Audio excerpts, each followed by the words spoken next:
can answer your question. Cool. All right, so now into the meat. How does cancer do, how it do, and what is it like when it do it? Very extra articulate today, sorry. I'm still partially on vacation. So these are all features, characteristics of anaplastic cells. We're going to talk about all of them in semi-depth. Differentiation. So this refers to, if I'm looking under a microscope, how closely do the neoplastic cells resemble their normal adult cell of origin?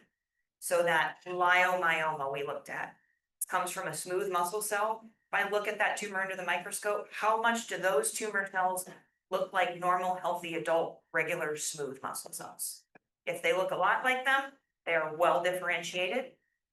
If they don't look very much like them at all, they are poorly differentiated. So in general, benign tumors are more well differentiated and friendly. They're more adult-like. Malignant tumors are less differentiated. They're more stem cell-like.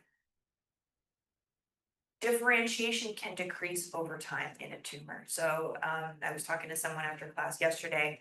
Remember that all pathology exists on a spectrum from healthy, normal to the worst possible manifestation, which is death, right? So there's gray lines in between all these areas. At some point, you're going to go from benign hyperplastic changes into a benign tumor, right? You're on that spectrum. And then as time progresses, if the stimulus is not removed, that benign tumor might progress to a malignant tumor. So over time, this tumor, as it's becoming more malignant, is often losing differentiation. It's looking less and less and behaving less and less like the adult cell type that it came from. So loss of differentiation, when we see this under the microscope, we consider this a feature of malignancy. The cell is losing adult features and it's gaining more stem cell features, and that should worry everybody. Anaplasia. So ana means backwards. So backwards growth is anaplasia. So you're literally reverting back to a more primitive phenotype or a more stem cell-like phenotype as a cell. So this is basically putting a name on that loss of differentiation. If you're a poorly differentiated cell, you are anaplastic. Does that make sense? So this is a characteristic of neoplastic cells. If we are seeing anaplasia, we are out of the range of reversible changes. We're not coming back from this. We are progressing to cancer. We are cancer. If we're anaplastic, we're cancer. So there's a loss of differentiation. The cells are going to look less and less like the original cell type they came from. Makes my job harder because it might be hard for me to tell what tumor type this is under the microscope if I'm just looking at it, right? Can anybody tell what these cells used to be? You can call me. I'm gonna give you my job because I can't tell what these are. These are crazy. Look at the variation in nuclear size. We have everything from these tiny little dots to this giant eyeball of a nucleus. Look at that. That has two giant nuclei. Two giant nuclei. This thing is off the rails. I have no idea what cell type produced this thing, but it's really bad. And I can tell that because it is poorly differentiated. Extreme anaplasia. This is a malignant badness. Okay. Other features, you're going to get just all kinds of weird features. The cells are going to be crowded. You're going to get a really large variation in cell size, nuclear size, shape of the cell, weird nuclei, weird nucleoli, lots of mitotic figures, strange mitotic figures, so weird shapes like starbursts and triangles, all kinds of funny things. Loss of polarity. So what that means is if you're an epithelial cell, you grow on a basement membrane and you have a basal surface and an apical surface, and they are different to you. For example, if you're a respiratory epithelial cell, you sit on a basement membrane and you have cilia on your apical surface. So you have polarity, your top and bottom are different. Neoplastic cells lose their polarity, so they disregard having to be attached to a basement membrane. They proliferate. You have basal stem cells up at the top where you should have mature differentiated cells. And then they're going to lose their specialized function. So we're going to think of a tumor cell in some ways as an organism that is undergoing evolution with the goal of survival and fitness. So a tumor cell, its goal is to survive. Its goal is not for you to survive. So cilia, cellular secretions, absorption, all those luxury functions that we talked about with degeneration, those help you survive. Tumor doesn't need or want them. They're a waste of its energy. It wants to focus on its own survival. So we're gonna lose those things as we become less differentiated. Here's an example of differentiation. We have a normal thyroid. Here's a thyroid adenoma. So is this benign or malignant? It's benign. Do you think you could tell that by looking at it? Could you even tell this isn't normal thyroid?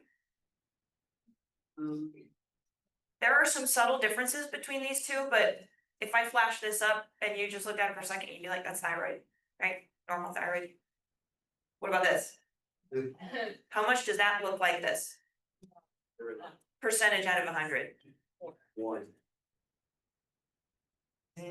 Nada.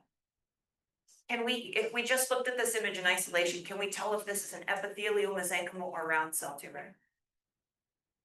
I might be able to get there. Because look, I see cells attaching to each other in clumps. So I might be suspicious this is an epithelial neoplasm, but that is where my certainty ends. This is a malignant epithelial neoplasm. So I can say this is a carcinoma, but unless they tell me I pulled this out of an enlarged thyroid in a dog, I'd be like, okay, it's probably a thyroid carcinoma, but I should put some special stains on it just to make sure it's thyroid, because I can't tell. That makes sense? Differentiation. Differentiation. What do we see? This is skin. Here's the skin surface. Here's the tumor. What do you see? What? Collagen. There is, so you're calling this collagen because it looks like it, but it's not. Collagen is here in between. All these little spaces between the tumor are collagen. So here's the tumor. I'm going to describe it for you. Multifocally expanding the dermis, arising from and continuous with the epidermis is a moderately cellular, poorly demarcated, unencapsulated neoplasm, forming islands. See islands of cells right here, islands. These islands of cells exhibit a degree of differentiation, starting with basal cells becoming more differentiated, and then the lumen of these structures is filled with keratin. That's my description. So what do you think? Let's do lineage first. Have I described an epithelial, mesenchymal, or round cell? What did I say that sounded epithelial? Keratin. What else? They're in clumps, they're in islands, they're in little friendship zones. Yeah, they're adhered. I see cell junctions between here. Okay, so this is an epithelial neoplasm. I haven't told you how to tell if they're benign or malignant yet, so we'll skip that. Can you tell what cell type this is coming from so we can name it? What? Keratinocytes. Ding. So if this is a benign neoplasm of squamous cells, keratinocytes, what will we call it? Okay, let's do that one first. If this is a malignant tumor of keratinocytes, it's a squamous cell carcinoma. Good. What is a benign tumor of squamous epithelium? Melanoma. That is a tumor of melanocytes. That's not an adenoma because squamous is not secretory. Fibroma comes from fibroblasts. Y'all are gonna kick yourselves. You are overthinking it. Do you remember the dog mouth? What's that? Papilloma. A papilloma is a benign tumor of squamous epithelium. So I'm going to give you a little sneak peek on how to tell if this is benign or malignant. This is malignant because it is endophytic. Endo meaning in, phyte meaning growth. It is growing down into the skin. Versus imagine a papilloma that grows up and out. That is exophytic, growing up and out off the surface. So if this is the skin surface, It's not a papilloma because that'd be poking up here. It's diving and invading down into the skin. So this is a squamous cell carcinoma. Good job. Brushed it. All right. Neoplasia is clonal in origin. What I need from that is every tumor arises from one body cell. One single damaged cell with a mutation. So every cell in the tumor is a grandbaby of that original cell. So neoplasia is clonal because it comes from one cell. Remember, we're going to think of evolutionary selection pressures on these tumor cells. So things like lack of oxygen is a selection pressure on a tumor. Things like chemotherapy that you give to an animal is selection pressure on a tumor. It's going to kill all the cells that are susceptible to chemo, and the cells that are resistant to chemo are going to survive. They're going to proliferate and make a new subpopulation that is resistant to chemo. So it's just like, think of it like bacteria, right? With antibiotic resistance. They are growing, they are evolving, they are responding to what you do. So this is one reason that we often use called multimodal therapy, 2 chemo drugs at once that target different pathways. So you make sure that you're reducing the chance of survivable mutation. Because if they survive one drug, the other drug still might take them out. Sometimes 3 drugs, sometimes 4. Does that make sense? Everybody know this guy? On a personal, intimate basis? It's my friend Chuck. Chuckles Darwin. Autonomous growth. So this is another characteristic of neoplastic cells. Everybody get through the genetics module already? Uh-oh. Does everybody who went, the one person who went through the genetics model recognize this graph? Yes. What is this called? This point of no return here. We cannot grow more than this. It's a guy's name. Starts with an H. What? Hayflick? Hayflick's limit. If you do the genetics model early, it'll help you with the cancer module. I should have made that clear. Do genetic stuff, it'll help us make sense. So, going back to the genetics model real briefly, every cell has what's called Hayflick's limit. That means you can divide this many times, and then we have decided you are too old to divide, you are going into senescence. Because as a cell ages, it's accumulating DNA damage, protein damage, all kinds of nasty things that can predispose you to cancer, right? If you have damaged DNA and you keep replicating, you're at risk of becoming neoplastic. So read about the genetics thing. I'm not going to tell you how we deal with this. But tumor cells have a way to bypass this limit. So they're like, they shoot past Hayflick's limit and they're like, I'm going to keep growing forever and never die. So they're basically becoming immortal, which is another characteristic of tumor cells. Autonomous growth means you're allowed to grow without any growth signals coming from the body, and you're allowed to keep growing even when the body is sending you signals telling you to stop growing. You're like, tell me what to do, I'm a tumor. So they're allowed to avoid, they acquire mutations that help them avoid apoptosis. Would that be intrinsic or extrinsic apoptosis? How do we kill a tumor cell? The inside or the outside? Extrinsic by a T cell, cytotoxic T cell. So they're going to avoid apoptosis, even though they have lots of DNA damage. They're going to avoid senescence. They're going to go on to live long, immortal, happy lives. I'll come back to this later. I think I put it in here twice. Okay, so neoplastic transformation. This is also, you might hear this referred to as oncogenesis or carcinogenesis. Genesis meaning the process of becoming. So how do we become neoplastic? So neoplastic transformation is a 3-step process. These are the steps. They're pretty important. We're going to go over them in depth. Start with initiation. So remember, neoplasia is clonal.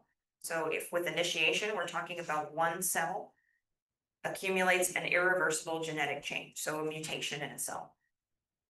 This is used the example of UV light. So UV light hits your skin. It manages to cause a mutation in one cell. That cell may never go on to cause any problems. It may undergo apoptosis. It may go on to the next step, which is promotion. So if this initiated cell is able to divide, that mutation then becomes fixed, basically, because now we've got two of them, and they're both gonna divide, and we've got a benign tumor. So promotion is the act of replication of an initiated cell. We might stop here, or we might continue.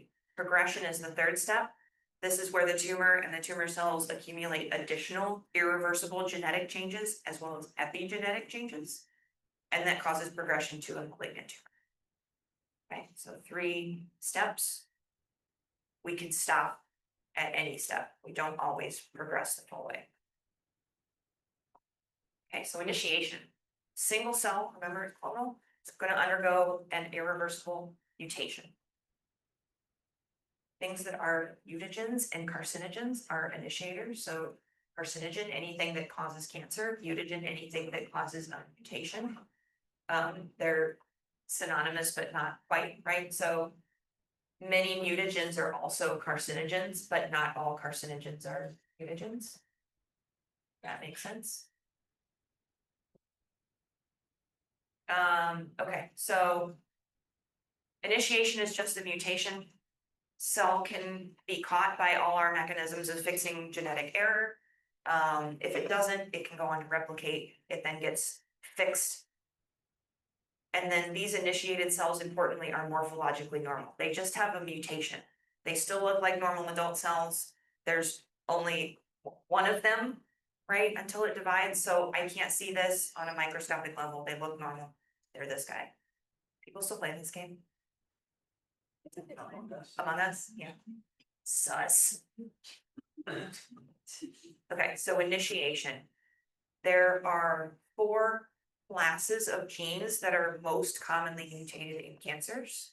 So we call these driver mutations because they are driving cancer. We're going to talk about these a whole lot, so I'm not going to go into them right now, but you must know these.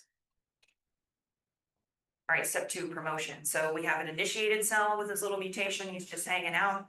If he is in a proliferative environment, he may be able to divide. Don't want that. So anything that causes a proliferative environment is a promoter. Hormones are promoters. I was talking to someone yesterday about breast cancer in humans. A lot of breast cancers are hormonally responsive, so we treat them with hormone blockers or ovariectomy to remove the hormones, because hormones can predispose to cancer, especially if you've got an initiated cell. Chronic inflammation is a promoter. So this is links that last module when I said chronic inflammation predisposes to neoplasia. This is how. All the proliferative cytokine soup is a promoter. So if you have an initiated cell in an environment of chronic inflammation, a lot of some mutagens, carcinogens are able to induce chronic inflammation. So it's like a double whammy. I'm gonna say a really gross word. I'm sorry. Might make me gag, but I have to say it's a perfect example. Smegma is both carcinogenic and highly inflammatory. So this is why horses always get penile cancer like it's their job, because they have both an initiator and a promoter in one. Like this, some initiators can also promote. So radiation and smegma are complete carcinogens. Remember that forever, sorry. So when we think about promoters, these are usually benign things, right? These are normal things that we need and want in our body at some time, right? But so the effects of the promoters are usually reversible. They're things that cause hyperplasia, but the mutation is not reversible. So if we have a mutation in the face of hyperplasia, we are fixing that mutation in the genome of these cells. Does that make sense? So the result here is a clonal expansion of that one initiated cell, formation of a benign tumor. Progression. This dude again. He's back. Chuck. All right, so progression is all about Darwinian tumor evolution, right? So we're clonally expanding, we're growing from that single clone that started this all, and it's survival of the fittest. So within the tumor, we're actually selecting for increasing malignancy. The cells that are going to be able to do the best in this tumor are ones that can grow very fast in the absence of any growth signals. They can evade apoptosis and normal control mechanisms that the body has to get rid of them. They can evade the immune system. They either have a low oxygen tolerance, which means they can survive in hypoxia, or they have the ability to stimulate independent blood supply. So they can secrete cytokines that cause a non-neoplastic angioblasts to come in and feed them. Creepy. Smart. Not really though, all they have is a nucleus. How do they do it? It's like swarm mentality. Tumor cells are like ants. Okay, so now we're gonna come back to this. So all of these things are increasing over time as we go from healthy to benign to malignant. We are increasing the number of mutations. That goes along with this. This is the number of copy number aberrations, so another mark of genetic instability. We're increasing the number of double-stranded DNA breaks, so our DNA is getting messed up because we've been able to avoid apoptosis ever since we hit this phase. We topped out and then we've been able to avoid apoptosis. We're proliferating and we're getting more anaplastic because we're accumulating more mutations. As DNA breaks, sometimes you'll actually get abnormal numbers of centromeres.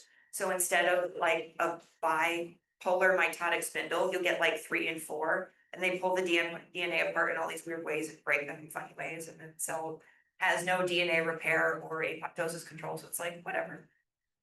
This is fine. We'll just have a nucleus the size of a house. That end up being good. Where is it there? Well, sometimes it's survival of the fittest, right? So sometimes they go too far and they might kill themselves. Right? But you have to think of these as a population of cells, right? Overall, the population is becoming more malignant because these guys are the ones that are surviving, the worst characters. Okay, there's a lot of changes that happen to a cell during progression. And again, it's all survival based. So if you think about a neoplastic cell as just trying to survive in the cold, hard environment of your body, where everything is against it. I don't know, uplifting story. No, I'll still read. Okay, so they're going to undergo a lot of metabolic changes. They're going to increase anaerobic glycolysis over aerobic, because aerobic is more expensive and you need more oxygen.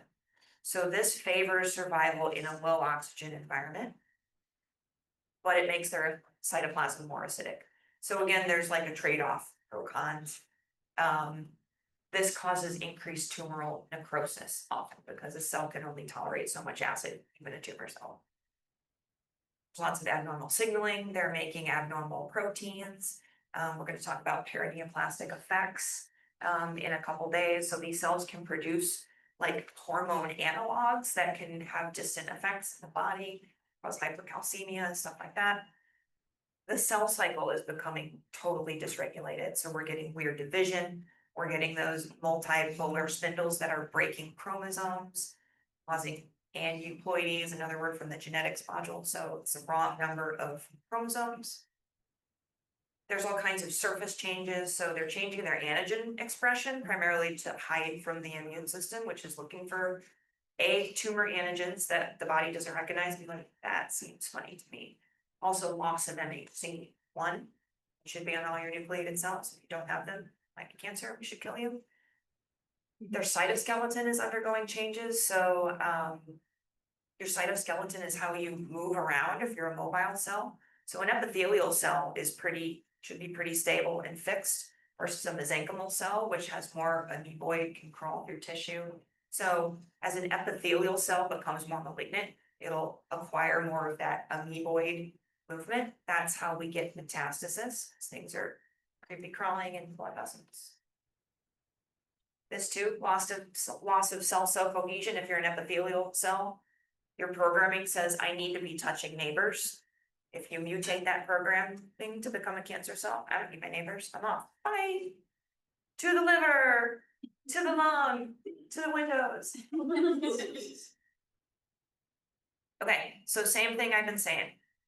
We have some kind of growth stimulus. We're in a proliferative environment. So this is a promoter, right? Anything that causes hyperplasia is a promoter. if we get an initiation or a mutation within the context of this growth stimulus, this proliferative environment, we'll get promotion, so division of the mutated cell. So this is what's happening genetically. This is what's happening morphologically. We're accumulating more and more mutations. Here we have hyperplasia, dysplasia. So we're progressing from just hyperplasia to see this is the same tissue, but we've lost organization. We still have some cilia, but we're losing polarity, right? I can't really tell the basal surface from the apical surface. These cells look the same. And then this is anaplastic. This is called in situ carcinoma. Is that benign or malignant? That is malignant because it's a carcinoma. Anybody know what in situ means? In place. What do you think carcinoma in situ means? Excellent. Do you know have you read this before? Reading ahead. Carcinoma in situ is a malignant tumor that has not yet invaded through the basement membrane. So it is a malignancy in a pre-invasive state. It is not a pre-cancer. It is not a pre-malignancy. This is malignant. If you leave this alone, it will invade. But it's in situ. You caught it right before it invaded. So I think it's plastic. Is what? Because it's anaplastic. Is the reason you can say it's malignant, but it's not metastasized yet, it's plastic. Yes, anaplasia is a hallmark of neoplastic cells, and it's a hallmark especially of malignancy because it's dedifferentiation. Okay. If I showed you just this field on the bottom, could you tell where we are in the body? Can you tell if we're epithelial, mesenchymal, or around?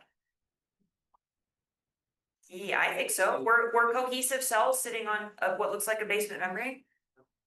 So I could say it's a carcinoma, right? It's a epithelial malignancy, and I know it's malignant because it's anaplastic. These cells look wild. Any other questions? Yes, hopefully some reason.